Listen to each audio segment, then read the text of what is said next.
welcome back to tonight's episode of Beyond Focus TV. I'm Lydia Patel, and as always, we have a very special guest for you, Pierre-Louis, who is the president and founder of Capracare Haiti. He'll be with us for the next 30 minutes, so stay with us. You're watching Beyond Focus TV. TV allows you to discuss contemporary topics affecting the Caribbean people on both a national and local level. The show features informed guests who offer insight, debate, and evaluate various issues. Beyond Focus TV builds on the station's mission to provide useful information to the Caribbean people in New York and abroad. Beyond Focus TV, where our viewing audience can get educated, informed, and empowered. Welcome to tonight's episode of Beyond Focus TV. I'm Lydia Patel, and as always, I have a very special guest for you, Pierre-Louis. Welcome back to the program. Thank you very much for having me. Well, we're no stranger to the Beyond Focus family. Yeah, it's been a while. Has been a while, so we're great to have you back. Thank you. And definitely give everyone some updates on what's been going on. So for sure, we just want to, we're going to take it back a little bit, talk about Capracare, and we've gained some new viewers. So we're really going to start over and just kind of dive in. So before we do that, why don't you tell everyone, this is my favorite question to ask, is who is Pierre-Louis? Who are you? Let's introduce you back to the viewers. All right, well, my name is Pierre-Louis, and I'm the founder, president, and CEO of Capracare, which is a global health organization that's provided access to health care in Haiti for over the past 12 years. Wow. So that's a great thing, definitely, and we're going to go into what Capracare is, but for you and your background, what were you doing prior to Capracare? Because 12 years, there was a whole lot of life before that. That's right. So what were you doing that led up to Capracare being formed? Well, I went to school for public health, so I have an advanced degree, MPH, Master's in Public Health, Administration and Policy. I did my undergrad in Community Health and Development. So before Capracare, I was working in New York City programs, school-based health program, the Department of Health programs in New York City to build programs, for kids, for youth. And that's how I made my transition into creating Capracare. So having that experience and working directly in the school system, in not just the school system, but it's like the school health system. Yes. Yeah. What really prompted you, like seeing at that time, and it's still prevalent today. There's still a lot of issues today. Well, what were some of the key things that you really noticed that were common amongst children here in New York and in the health system? Well, I would take it back a little bit. What really happened that inspired Capracare is when I came here, I was in the 9th grade. And the kids were calling me, not 9th grade, the 5th grade. 5th grade. And that was back in the 1990s era when the CDC had identified the full group that have HIV, AIDS. And Haitians was one of the H's. So being in the 5th grade at 9 years old, they were calling me all type of name to go back to Haiti. So it's almost like what's happening right now with the whole Texas situation. Yes. So I was being embarrassed, bullied for being Haitian. And I said, wow, my mom came here because she was seeking an opportunity for work, job, better way of life. And I said, I didn't come here on my own. She brought me here. And I said, I'm going to come here, take this education, then go back to Haiti and make back home a more productive place to live. Create a business organization that's going to create jobs. Because if I can create jobs, then it's going to keep folks from leaving Haiti to come here. And that's why I say it resonates so much right now with what's going on with the Haitians in the Del Rio border in Texas. So when I got to college, undergrad, I said, all right, what is it that I'm going to do now that's going to change back home? Right. And I did my research and I found public health. I said public health is the perfect. It will not require a whole lot of resources to initiate something in the community, and it will have the greatest impact. So when I studied my master's program, I did my dissertations in school on school-based health program. I went back to Haiti, did a whole community needs assessment, interviewed leaders and so forth, and found out the needs was around school-based community health. And that's how I got the whole start with initiating Capracare as a school-based health program. And later on, we developed into more community health program and then brought in doctors, nurses. Yeah, it's a whole movement. And so now it's very comprehensive, where we have 5 core programs, not only medical but prevention is key, mental health, youth development, as well as training locals to become community health workers, and that creates job opportunities. Exactly. And it just seems like it's always going to be a forever evolving situation, because health and health needs, even with us, up until none of us would have envisioned this 2 years ago, that we would be going through a global pandemic. Yeah. Right? Yeah. So our needs were not, we didn't forecast for any of these things happening. So now take a struggling, like most Caribbean islands are still struggling, realistically. And then you add a global pandemic on top of their issues that they have. It's like a recipe for disaster. Yeah, it does. So it's compound all of the issues. And this is why Capracare is so relevant, so important. Because now, because we train locals, anytime there is a disaster, I often tell folks, Capracare is not a disaster relief organization. It just so happens that we have all of the tools and elements in place, doctors, nurses, mental health professionals, community health workers, that we are able to respond to any disaster that happens in Haiti. And the other part is because we train locals to become community health workers in the areas of first aid, mental health, psychological first aid, doing community assessment. They can always respond if there is a disaster that's happening. So, for instance, when the recent earthquake in Lake Hai happens, we were able to bring that extra manpower to respond to communities in needs. So that's where we are. So something I did want to ask about is that whole mental health, because I see now there's more of a push for it and more of a movement, which is fantastic. Yes. Because our community has lagged so far behind in mental health. Yeah. We're the only ones who still look at therapy as a bad thing, or just pray about it. Yeah. Yes, you have to pray, but you can't pray all of your, there's certain things you need a professional. Yeah. And when you're talking about earthquakes, natural disasters, presidents being killed, there is a lot going on. That's right. And it's great to hear that you could address that. Yeah. But how is it being received from the Haitians who are living there? Are they embracing this to go do that? Because they just think, a lot of times people think of, I just need the real basic medical attention versus mental health, which is just as important. Well, you know what it is? You can see when someone is sick physically, but you can't see when someone is sick mentally, right?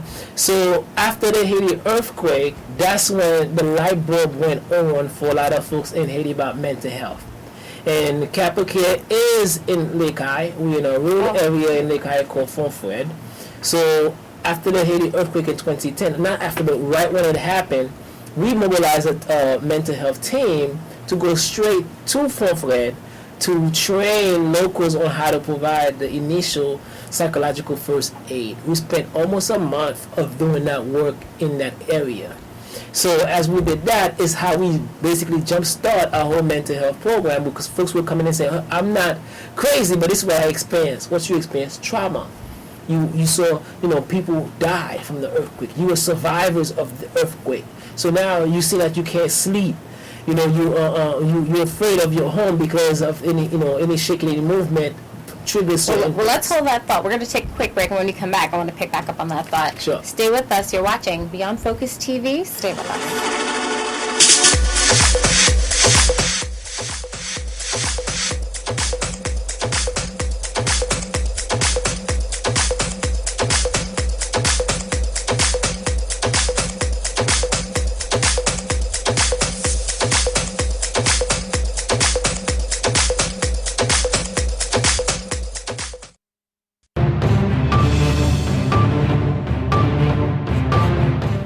You're watching Beyond Focus TV. I'm Lydia Patel. So, Mr. Louis, we were saying before, a lot of people are coming in and they're like, I'm having flashbacks. I'm getting, like, what's happening? You might have lost. Your entire family could have been wiped out. That's right. That's a lot to process. It is. And that's the area where we say mental health is so important. So, the Haiti earthquake of 2010 opened a lot of folks to mental health support. But beyond the Haiti earthquake of 2010, we know that Haiti is a tough environment to live in. So I could have easily give you cite a lot of reasons for mental health prior than the Haiti earthquake of 2010. But let's start at the 2010, because Capracare started in 2009. So we were 9 months old when the Haiti earthquake happened. Right? You're still fresh yourself. That's less than a year old, and here we are, we spent one of the biggest crises in Haiti's history. So now, when the 2010 earthquake happened, we trained our folks. But beyond that, then you had cholera, right? Then you had the Hurricane Sandy in 2012. Then you've had, remember, you're in the Caribbean, so every season from August to November, that's hurricane season. Then you've had 2015 political crisis. You have Hurricane Matthew in 2016. 2018, 2019, you have political instability going on, where they want the president out, shutdown of the country. So, and then now in 2020, you have the whole global pandemic, right? 2021, you then had the assassination of the president, and now you have an earthquake in 2021. So it compounds stuff. So Haiti itself, just the term is becoming very popular now. It just can't catch a break. But every time you think it can't get any worse, it does. Yeah. And what does that do to people? It creates instability in their minds, creates instability in their home. They don't know where the next meal is going to come from. So a lot of issues. So beyond that, those are the bigger issue stuff. But you have a country where you have 70% of the population not working. Is that really the 70%? So that means most folks are trying to just put a meal on their table, trying to feed their kids, right? Wow. So they don't know where the next dollar is going to come from, where the next meal is going to come from. So every single day is stressful. So for our mental health program, the way we do it is we focus on bereavement, trauma, crisis, but we also put two other elements into it. We put yoga into it, and we also put acupuncture into it. Really? So that's how we, kind of make it a little bit different, a little bit more innovative, sure. so make it much more interesting for folks. So not only are we able to sit down and do some counseling, but we are also able to do the yoga and acupuncture, and then do the yoga with them, which help them with the breathing process. The kids love the yoga. So that's how we make it very interesting to be able to introduce it to folks, and they are very, very, very open to it. When this earthquake happened, when we do our relief, we send team out. Not only are they provide medical, but they are also providing mental health assistance as well, psychological first aid. That's amazing. Yeah. So how many people now are officially part of the Capracare team that is here in the U.S. and, of course, on the grounds in Haiti that are really making all this happen? Well, we have over 40 of our volunteer staff here in the States. We have over 31 staff in Haiti that are providing the work and support on the ground. So they are staff, and here is volunteers. Right. So in the U.S., we have volunteers. And we have volunteers everywhere. We have volunteers, and I really mean everywhere. We have volunteers in India. We have volunteers in the U.K. We have volunteers throughout the United States. We have different committees. And now, because people are not meeting face-to-face, we are able to actually run our program remotely here to build our infrastructure with volunteers. So anyone who's interested in being part of Capracare, they don't have to leave their house. As long as they have some time, they have some talent, some skills, we can figure, how to integrate them. But in Haiti is where all of the operational work happens, ongoing. So every day from Monday to Saturday, we are open, we have programs. So even now with the whole Haiti relief from the earthquake, we're not in Haiti for 2 weeks and then leave. We are continuously respond to folks' issues there. But is it limited? Unfortunately, because you're in one area, I guess you mostly service that area there. Would people from the capital end up making it over there if they could make it? Well, yeah, absolutely. If they can make it, we can receive them. But the other part is, we mostly in the southern part of Haiti. However, we do go to any other area that needs a support. Like right now, we do training. So if an organization wants us to come and train their staff or train a particular group of people in their community to become community health workers, we can go to that area and train their staff. So our model is to replicate Capracare throughout Haiti and beyond. And finance-wise, how much does it take? You don't have to give an exact number, but kind of let people know, because of course, donations are welcome. You need support at the end of the day. Absolutely. Not-for-profit. you guys need, I mean, let everybody at home know, like, you know, what would really be needed if someone's watching and they want to contribute, not just maybe if they don't have finances, what would they need? What could they do to assist you? Yeah, there's a couple of different things, right? So we'll say donation is definitely welcome. Monetary donation is the number one thing. You can't do big things without money. Let's not be afraid to talk about that. Often afraid to talk about money. No. You can't do big things without money. We need the funds. So oftentimes folks think, okay, if they have a lot of money, then they could give to Capracare. You don't have to have a lot. It could be $5, $10. Make it a monthly recurring contribution. When you do that, it allows us to know what we're working with in terms of budget to allocate funds to the program to grow. But beyond that, if you're on social media, follow Capracare, at Capracare, on Twitter, on LinkedIn, on Facebook, on YouTube. You can follow us. On Instagram, you can follow us. It's just at Capracare will pop up. You can follow. When you follow, you can then comment on our posts, like our posts, get share in the conversation. Right, get in the conversation. You know, share it, tag a friend, and say, you know, follow Capracare. Those are ways that you can raise awareness. So if you can't financially support, an organization may see it. You know, another individual who wants to be part of it can see it.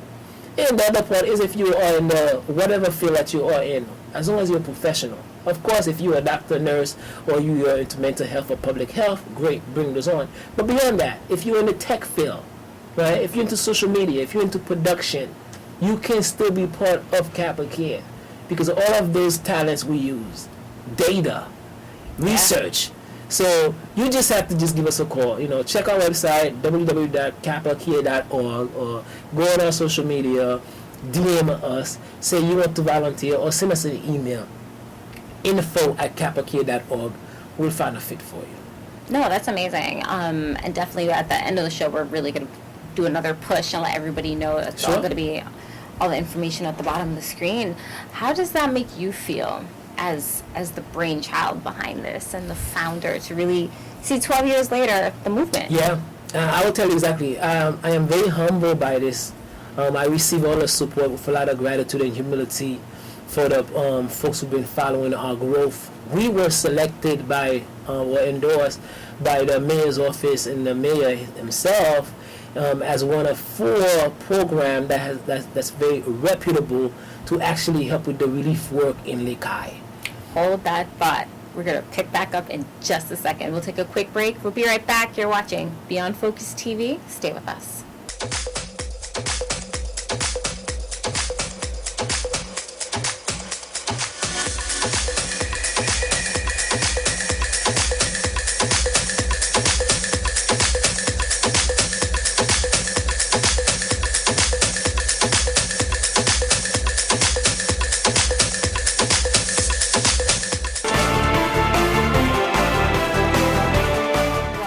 You're watching Beyond Focus TV. So you were saying right before the break, you guys were one of the organizations who got selected. Yeah. So what happened in 2010, a lot of folks didn't want to happen again. How the money was spent, all that kind of stuff. I tell folks, listen, in 2010, Capracare didn't get much donation. We were 9 months old. People didn't know much about us. But in 2021, people do know. They've been watching our growth. They've been seeing our work that we've been doing.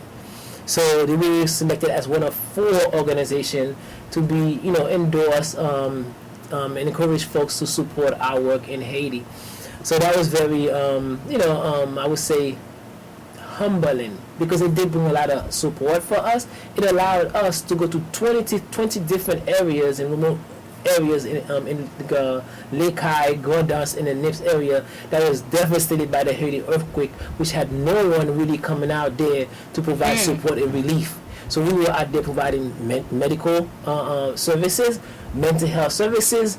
We were also providing hygiene kits and food kit. We got to an area where there was a little girl she's 3 years old, spent 8 days without getting any services. She had a broken leg.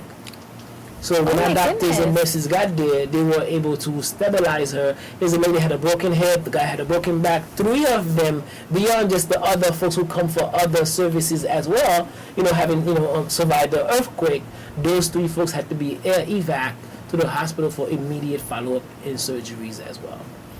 Wow. What has been the most rewarding part of seeing all this come together?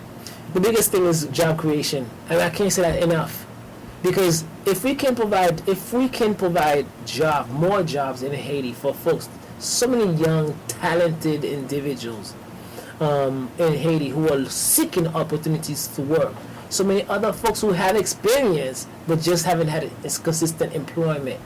So for us, every time that we can employ an individual, given that opportunity, that is a pride and joy for us. So if we can employ, 100 Haitian, 200 Haitian, 300 Haitian, you would not see this whole inhumane treatment that's happening right now in Texas, on the Texas borders. Because they mean that Haitians wouldn't need to leave Haiti as much. They can still go someplace else and do whatever they need. But if we can have more programs like Capracare providing job opportunities in Haiti, you wouldn't have massive instability, people just fleeing, going someplace else, looking for a better way of life.